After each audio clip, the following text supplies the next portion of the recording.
Auzubillahiminash-shaytanir-rajim. Bismillahir-rahmanir-rahim. Ladies and gentlemen, Assalamu alaikum. This is me, Sara Baloch, and I warmly welcome each one of you to the mega transmission of PSL Season 9. We call it Cadbury Dairy Milk PSL Hangama. This show has been presented to you by Lifebuoy Herbal Shampoo, brought to you by Neo by Kaizen Paints, powered by HPL and refreshed by Coke. Janab, I hope you guys are keeping yourself well and all set to ace the evening and all set to ace the match today. Janab, it is going to be inshallah 24th number of PSL Season 9 match between Karachi Kings and Islamabad United. कल एक बहुत ही uncertain day था और समझ में नहीं आया कैसे कराची किंग्स जीता, कैसे लाहौर करंदर जीता. Good, it was a good day for them. But having said that, कल हमारे सामने दोनों टीम्स के जो कल डबल हेडर्स थे, तो हमारे सामने जिस तरीके की बैटिंग लाइनअप के रिजल्ट्स आए, स्कोर कार्ड देखा तो समझ में नहीं आ रहा था ये किस तरह की पिच ने जो है वो रिएक्ट किया. अब आज देखना ये है कि if it is going to be a batting friendly pitch और फॉर अ बॉलर्स. जनाब, जहां ये बात हो रही है वहां पे let's have a quick look on the points table.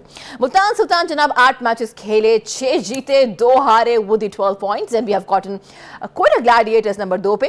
7 matches खेले, 4 जीते 2 हारे with 9 points and then we have gotten Peshawar Zalmi जनाब 8 मैचेस खेले, 4 जीते 3 हारे with 9 points and we have gotten Islamabad United 8 matches खेले, 3 जीते 4 हारे with 7 points and we have gotten Karachi Kings और नंबर 5 7 मैचेस खेले, 3 जीते 4 हारे और they have gotten 6 points. Then we have gotten Lahore Qalandar जनाब बॉटम ऑफ द टेबल है, लेकिन आज बहुत इंपॉर्टेंट है क्योंकि इस्लामाबाद का अगर हम नेट रन रेट देखें 0.163 and then Karachi Kings 0.184 minus 0.184.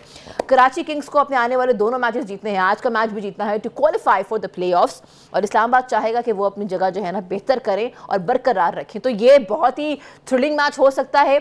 In any case, it's going to be a crucial match for both the teams. Having said that, बात करते हैं, गुफ्तगू करते हैं, वेलकम करते हैं हमारे शानदार पैनलिस्ट को. जी हाँ, I've been joined by 2 former cricketers. एक तरफ हमारे साथ हैं फॉर्मर कैप्टन, वेलकम करते हैं सलीम मलिक साहब को. अस्सलाम वालेकुम. अस्सलाम वालेकुम. सारा कैसी हैं आप? आई एम वेल जनाब, यू लुक वेरी गुड. अच्छा, थैंक यू. बहुत अच्छी कॉम्बिनेशन है माशाल्लाह से. अल्लाह आपको सलामत रखे. And then we have gotten our former pacer जनाब, वेलकम करते हैं अब्दुल रऊफ साहब को. अस्सलाम वालेकुम. वालेकुम सलाम. हमें मौका नहीं दिया, हम भी आपकी तारीफ करने लगे. थैंक यू जी, जज़ाकल्लाह. वैसे मैंने देखा है कि ये कुछ है हमारे सेट में. I think we have gotten a good test.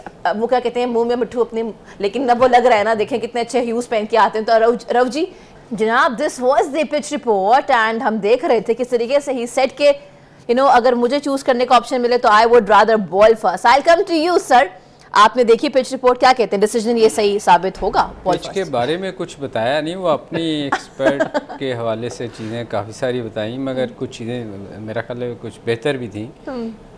देखें, इस पिच पे ना अर्ली ऑन बॉल स्विंग हो रहा है दोनों साइड से. दोनों जब बॉलिंग करने आते हैं तो बॉल आपको स्विंग सीम भी देखने को मिल रही है. तो मेरा ख्याल है सबसे जो बैटिंग, अगर कोई जो जिसकी भी बैटिंग पहले आती है, हम बार बार ये कह रहे हैं कि उनको पहले 6 ओवर बड़े क्रूशल हैं जो बैटिंग करने आएगी. क्योंकि आप देखें जो जैसे ही आपके 6 ओवर्स गुजरते हैं, क्योंकि 2 ओवर का स्पेल होता है, जो मैं बार बार कहता हूँ कि एक अच्छा बॉलर जो है वो 2 ओवर से ज़्यादा नहीं करता. अगर उसमें आपको वो नज़र आता है कि बॉल सीम स्विंग कर रहा है तो आपको वो 4 ओवर निकालने पड़ेंगे, बेशक स्कोर ना हो. मगर आप देखें कल आखिरी ओवर तक मैच चला गया था इतने आउट होने के बावजूद. इसका मतलब ये है कि जैसे ही बॉल थोड़ा सा पुराना होता है तो आपके बैट पे बॉल आती है और आपको उस टाइम से फ़ायदा उठाना चाहिए. वो फ़ायदा कब उठाएंगे आप? जब कि विकेट्स इन हैंड होंगी. अगर अर्ली ऑन आप विकेट्स थ्रो कर देंगे तो फिर आप स्ट्रगल ही करेंगे, फिर 150 तक आप मुश्किल से पहुंचेंगे. मेरा ख्याल है कि अगर जिस टीम ने भी पहले बारी आती है उसको थोड़ा सा पहले ओवर में संभल के खेलना पड़ेगा. वो अगर उन्होंने बड़ा स्कोर करना है, 170 प्लस करना है, तो मेरा ख्याल है कि 4-5 ओवर जो शुरू के 6 ओवर अगर 3 फास्ट बॉलर करते हैं, देखिए उसके बाद सॉफ्ट टारगेट मैं हमेशा कहता हूँ आते हैं, लोकल बॉलर्स जब आते हैं तो आपको वो मौका देते हैं कि आप स्कोर कर सकें, क्योंकि वो उनकी इतनी अच्छी लाइन नहीं होती और विकेट बॉल पुराना हो चुका होता है, बैट पे आ रहा होता है. तो मेरे ख्याल में पहले 6 ओवर्स बड़े वाइटल हैं इस गेम में. जहाँ हम ये बात कर रहे हैं वहाँ पे बॉलिंग एक्सपर्ट इस्बिता साहब, मुझे बताइएगा कि एक तरफ जनाब कराची किंग्स की बॉलिंग है, कल हमने देखा शानदार बॉलिंग थी जनाब, हसन अली ने 4 विकेटें अपने नाम की, और दूसरी जाने भी हैव गॉटन इस्लामाबाद की bowling unit, the Shah brothers तो आज आपको क्या लगता है कि considering this pitch who is it going to favour? अच्छा, पहले मैं बात करूँ हाँ। थोड़ी सी पिच की। मेरा ख्याल है कि ये इन्होंने बड़ा एक अच्छा तरीका निकाला है। जब आपसे पिच रीड ना हो रही हो ना, तो ये डोमेनिक कार को भेज दे, तो वो ऊपर से बातें उसने सारी वो बातें बताई हैं जिसका पिच के साथ कोई ताल्लुक वास्ता ही नहीं है। यानी कि आप यार्कर मारे, यार्कर आप करेंगे तो वो पिच पे बॉल पिच ही नहीं होगा, वो सीधा यार्कर नहीं करते, यार्कर टॉप पे लगेगा। या आप शॉर्ट ऑफ लेंथ बॉल करेंगे तो उसका भी पिच के साथ कोई लेना देना नहीं है, वो आधी पिच से पिच ही आप पिच करेंगे, ठीक है। अब इनसे पिच रेड नहीं हो रही, क्योंकि कल इन्होंने पहले मैच में कहा था जी कि स्पिन बॉलर को हाई स्कोरिंग मैच होगा, 118 पे आउट होगी कोयटा की टीम। उसके बाद इन्होंने कहा था सेकंड में कि थोड़ा सा स्पिनर्स को मदद करेगी, तो नसीम शाह इस्लामाबाद से, और उसने डोमिनेट किया, क्या उसका नाम है, जमान खान ने लाहौर की जानिब से, उन्होंने किसी इवन हसन उन्होंने किसी बैट्समैन को खेलने ही नहीं दिया। आज उन्होंने पिच की बात ही नहीं की, उन्होंने टोटल ये नहीं बताया कि हाई स्कोरिंग है या लो स्कोरिंग है। अब इस पे होगा क्या, इस पे अब थोड़ा थोड़ा ड्राई होता जा रहा पिच, क्योंकि धूप वगैरह लग रही है, क्योंकि पिंडी सराउंडेड बाई हिल्स है चारों तरफ से ना, मरी है, इस्लामाबाद है, पहाड़ है, तो उस पर डंपनेस वगैरह सर्दियों में आई जाती है। ऊपर से 3-4 दिन बारिश होती रही है, तो इनसे पिच रेड नहीं हो रही, क्योंकि ऊपर से बिल्कुल सफेद नज़र आता है, नीचे डंपनेस होती है, मॉइस्चर होता है, जो कि जो सीमर्स होते हैं उनको एक्स्ट्रा वहाँ पे सपोर्ट मिल जाती है। और इवन सेकंड इनिंग में जब रोल होता है ना, वो बहुत ज़्यादा वो और ऊपर आ जाता है मॉइस्चर, उससे और ज़्यादा सपोर्ट मिलना शुरू हो जाती है। मे भी आज क्योंकि थोड़ा सा बेहतर होगा, क्योंकि 2-3 दिन से बारिश शायद नहीं हो रही वहाँ पे, तो ड्राई हुआ होगा, तो उसमें ये होगा कि आज जो स्पिनर्स होंगे ना, अगर स्पिनर थोड़ा सा फ्लाइट से बॉल करेंगे तो उनको हेल्प मिलना शुरू हो जाएगी। तो जो भी टीम, मेरा ख्याल है कि टॉस जीतेगी, पहले बैटिंग की कोशिश करेगी, पहले बैटिंग की कोशिश करेगी। We were having a discussion on Islamabad United's batting lineup and of course Karachi Kings batting lineup. Sir मैं आपसे शुरू करूंगी, आपको क्या लगता है दोनों टीम्स का अगर हम आवाज़ करें तो किसकी बैटिंग लाइनअप स्ट्रॉन्ग है? देखिए, बज़ाहिर तो इस्लामाबाद की बैटिंग बहुत स्ट्रॉन्ग नज़र आती है, और उनकी अगर आप देखें हेल्समैन, कॉलिन और सब जितने भी हैं उनके टॉप, आज़म तक चले जाएँ, वहाँ तक चले जाएँ, तो उनकी बैटिंग बेहतर नज़र आती है।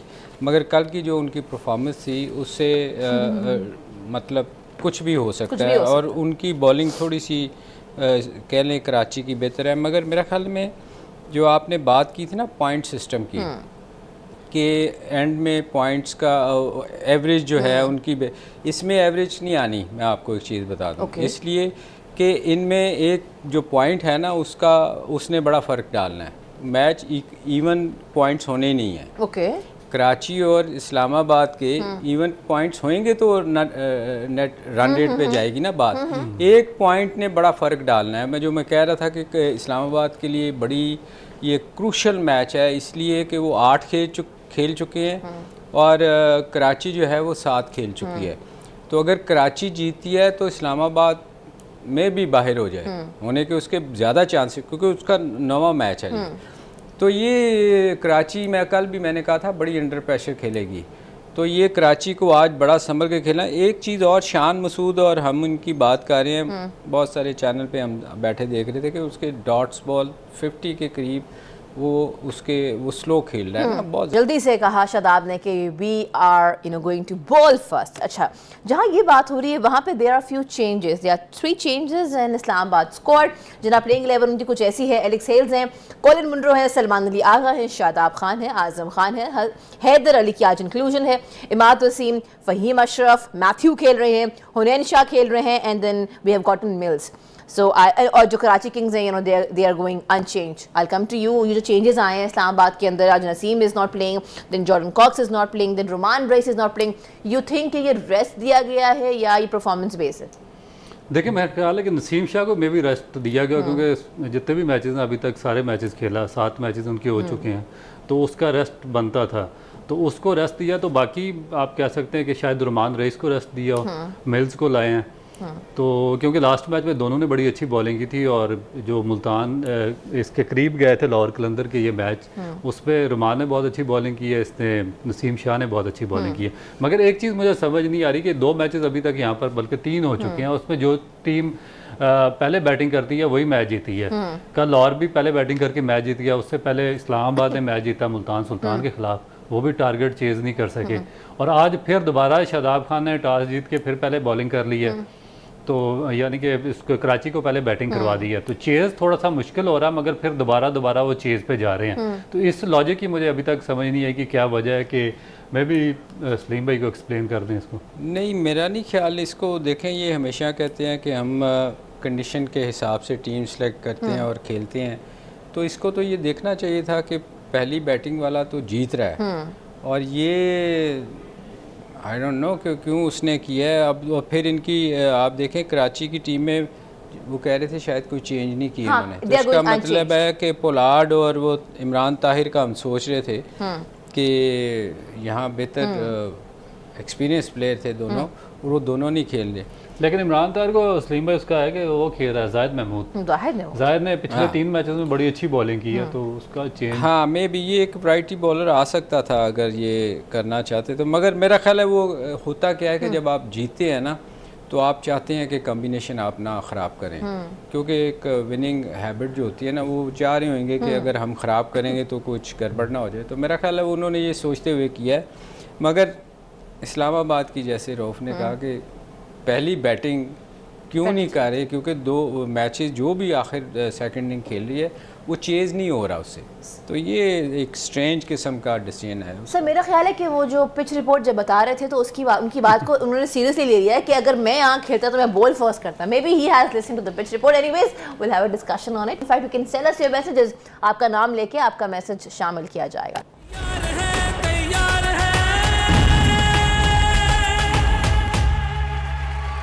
थोड़ी देर में पिंडी में मैच शुरू हो जाएगा कराची किंग्स एंड इस्लामाबाद के दरमियान, और I am vouching for Karachi Kings. आप भी बता सकते हैं हमें कि आज की मैच को लेके आपकी क्या स्कोर प्रेडिक्शन है। जैसे मैंने पहले कहा, आपका नाम लेके हम मैसेज शामिल करेंगे। जहां ये सारी डिस्कशन हो रही है वहाँ पे Naseem is not playing, of course कल खेलते खेलते इंजर्ड हो गए थे, तो इस तरह की जो इंजरी है ये एक रेस्ट काफ़ी रहेगा। He will be back. What do you think? देखिए, उम्मीद है कि ज़्यादा सीरियस नहीं होगी, क्योंकि लास्ट टाइम पे उनको थोड़ा सा लगा था, बॉल शाहीन अफरीदी ने थ्रो की थी जब वो बैटिंग कर रहे थे, तो उसके बाद वो इंजर्ड होकर चले गए, और उसके बाद भी जब ड्रेसिंग रूम में उन्होंने कैमरे पे दिखाया तो वो आइसिंग वगैरह कर रहे थे, तो मैं भी शायद इसी वजह से उनको आज रेस्ट दिया गया हो, क्योंकि आज मैच तो बहुत क्रूशल था। अगर वो थोड़ा सा इंजरी उनकी खेल सकते तो शायद मैं भी इस्लामाबाद उनको खिला देता, मगर लग रहा है कि थोड़ा सा कोई सीरियस नौइयत की इंजरी है, इस वजह से उन्होंने रेस्ट दी है। जिस बात से वो निकल, जहाँ हम ये बातें कर रहे हैं वहाँ पे हमने देखा किस तरीके से I talk to both of you कि कोयटा ग्लैडिएटर के जो स्पिनर हैं उस्मान तारिक जनाब, उनका जो बॉलिंग एक्शन है, मेरी टीम आपको दिखा भी देगी, उनके उस बॉलिंग एक्शन को पीसीबी ने बहुत ही मशकूक करार दिया। ये पहली दफ़ा नहीं है, पास में भी हो चुका है, लेकिन क्या वाकई उनका जो एक्शन था, रऊफ जी आई कम टू यू, क्या वाकई वो मशकूक था या ये कोई गलत फहमी हुई है? और ये भी लिखा हुआ है, ज़रा ये भी कह रहे हैं कि हो सकता है कि जो उनका आने वाला मैच है ज़ल्मी के साथ वो उसमें ना खेल पाएँ, तो यानी ये पनिशमेंट है ये, और क्या ये एक मैच के लिए होती है या फिर वो पूरा सीज़न नहीं खेल पाएंगे? देखिए, मेरा ख्याल है कि अभी तो उन्होंने सस्पेक्ट कहकर इसको इस पे अपनी ऑब्जर्वेशन दी है कि इसका एक्शन ठीक भी हो सकता है, सस्पेक्ट भी हो सकता है।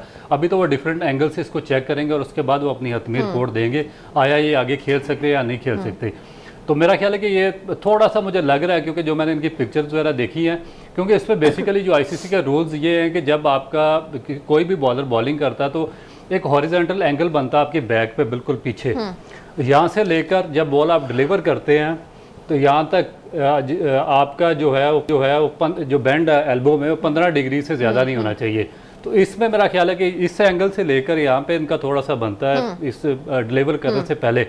तो मैं भी अगर नेकेड आई से चेक हो तो 15 डिग्री से अगर कम हो तो फिर तो ये लीगली बॉलिंग कर सकते हैं, मगर अगर 15 डिग्री से ज़्यादा हुआ तो फिर मेरा ख्याल है कि इनको बैन कर दिया जाएगा। और मेरा नहीं ख्याल कि ये 15 डिग्री से ज़्यादा बॉलिंग करते हैं, क्योंकि इनका सिर्फ 1 या 2 बॉल्स ऐसी होती हैं जो ये कैरम बॉल बाहर करते हैं, उसमें थोड़ा सा इनका एंगल होता है। बाकी जो ऑफ ब्रेक बॉलिंग करते हैं उसमें इनका बिल्कुल ट्रू होता है, उसमें कोई इनका ऐसा प्रॉब्लम नहीं होता। अगर मेरी टीम सुन रही है तो वो दिखा भी दे ताकि हम उस पर बात भी कर लें। But I come to you कि ये जो बात हुई है सर, इसमें गलती क्या प्लेयर की है या कोच की है? क्योंकि उनको इतना एक्सपोजर भी नहीं है और वो ये खेल रहे हैं, जैसे उन्होंने जिक्र किया था कि सारा फर्स्ट क्लास नहीं खेल, ओके ठीक है कि फर्स्ट क्लास इतना नहीं खेल रखा है।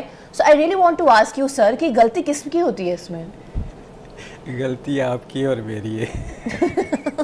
गलती ओबियसली उसी की है जो बॉलिंग कर रहा है। ये कोचेज़ जो जहाँ से वो खेलता था, ये असल में होता क्या है कि जब शुरू में सकलैन और सईद अजमल बॉलिंग किया करते थे, लोग उनसे बड़े इम्प्रेस हुए थे, दूसरा बॉल करते थे। और दूसरा बॉल जो है ना वो हो ही नहीं सकता कि आप एंगल आपको चेंज करना पड़ता है और उसमें 100% आप थ्रो करते हो बॉल। वो दूसरा बॉल एक ऐसा बॉल है जिसको आप ऑफ स्पिनर सीधी करता है ना तो वो आपका हाथ बैंड होता ही होता है। तो मेरा ख्याल उससे बहुत सारे बच्चे इम्प्रेस हुए, बहुत सारे लोगों पे बैन लगे, लोकल इवन बहुत सारे लोगों पे बैन लगे थे, यंगस्टर्स पे, क्योंकि वो एक ऐसी एक अजूबा चीज़ थी जिससे बैट्समैन डिसीव होता था। तो मेरा ख्याल है मलिक भी हुआ, उसके बाद हफीज़ हुए। मगर इसमें मैंने जो हम एंगल देख रहे था, मैं और रऊफ हम यही डिस्कस कर रहे थे, ये दूसरा नहीं करता, जो कि जिस पे बहुत ज़्यादा चांसेस होते हैं कि आपको थ्रो वो एंगल जो है आपका ठीक नहीं आता, ये बाहर निकालता है। और बाहर निकालने वाला बॉलर जो है वो थ्रो नहीं कर सकता। तो मेरा ख्याल है कि थोड़ा सा इन्होंने उसका, चूँकि हल्का सा एक बेंड होता है जिससे वो लगता है कि ये शायद थ्रो कर रहा है। तो मेरा ख्याल इस पर जब वो इसको क्लोजली वॉच करेंगे शायद ये क्लियर हो जाए, क्योंकि ये दूसरा बॉल नहीं करता। तो ये इसके चांसेस हैं रऊफ कि ये उसमें से शायद निकल जाए, क्योंकि जैसे मैंने कहा ना कि एक जो दूसरा करते हैं ना वो पूरा हाथ उनका बैंड हो। आप अगर अजमल का एक्शन देखें, बिल्कुल सलीम भाई, जो आप सलीम भाई बात कर रहे हैं वो एग्जैक्टली यही कि जब हॉरिजॉन्टल से आप आगे थ्रो के दरमियान में जाते हैं ना तो आपका जो बैंड है ये चला जाता है इसके बराबर, ये ऑलमोस्ट चला जाता 45 डिग्री पे। तो अब ये लकी थे ये सारे जो इनके सलीम भाई ने नाम लिए कि उस वक्त एशियन ब्लॉक बहुत ज़्यादा स्ट्रॉन्ग था और ये 3-4 हमारे स्पिनर्स और फास्ट बॉलर वो क्रिकेट खेल गए। मगर आजकल थोड़ा सा आईसीसी ने सख्ती की हुई है तो वो 15 डिग्री से ऊपर जाने नहीं देते। मगर इसमें भी सलीम भाई की बात ठीक है कि ये मे भी 15 डिग्री से कम ही लगता है। अगर ज़्यादा भी हुआ तो क्योंकि ये बाहर निकालते नहीं या दूसरा नहीं करते हैं तो इनको ठीक करना बहुत ज़्यादा आसान होगा। इनको इतना मसला नहीं होगा, 1 या 2 महीने के अंदर अंदर ये अपनी दोबारा क्रिकेट में वापस आ सकते हैं। अगर उसका ये भी था ना कि अजमल इसलिए बचता रहा कि वो सारी क्रिकेट इस साइड पे हुई। जैसे ही वो काउंटी में गया तो वहाँ काउंटी तो आपका पता है गोरे तो वो हर चीज़ बड़ी क्लोजली वॉच करते हैं, तो उन्होंने फिर उसके बाद इसको बैन लगा था। अदरवाइज़ ये वहाँ ना जाता तो शायद ये निकल जाता उसमें से। सकलैन के टाइम पे इतना वो सख्ती नहीं थी, मगर अजमल चूँकि इधर पाकिस्तान में क्रिकेट होती रही, टेस्ट मैच होते रहे, जैसे ही काउंटी में गया उसके बाद इस पर बैन लगा था।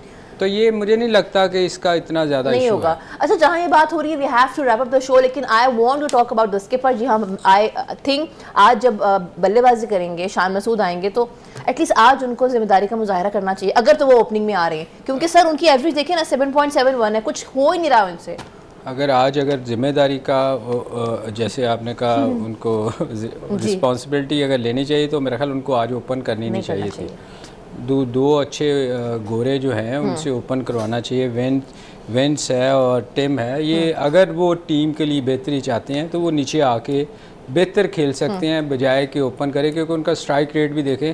मैंने उस दिन भी कहा था कि पावर प्ले में जो सबसे ज़्यादा जो बॉल ज़ाया किए हैं वो शान मसूद ने किए हैं। 50 के करीब उसका स्ट्राइक रेट जा रहा है, 61 डॉट बॉल उसने खेले हैं और बाकी भी हैं। तो मेरे ख्याल में अगर वो देखें, हमेशा जब टीम जीतती है ना तो कप्तान का नाम होता है, तो आप अगर कप्तान हैं तो आपको ये देखना चाहिए कि टीम के लिए क्या बेहतर है।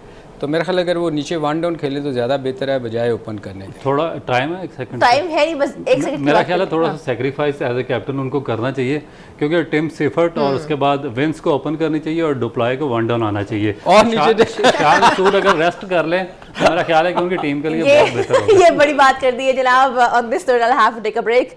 बात यह है कि शान मसूद को आज ओपनिंग पार्टनरशिप नहीं करनी चाहिए, उनको नहीं खेलना चाहिए, उनको नीचे खेलना चाहिए। On this note, this is me सारा बलोच साइनिंग आउट। आपसे इंशाल्लाह मुलाकात होगी पोस्ट मैच 11 से 12। अल्लाह हाफिज। पाकिस्तान जिंदाबाद।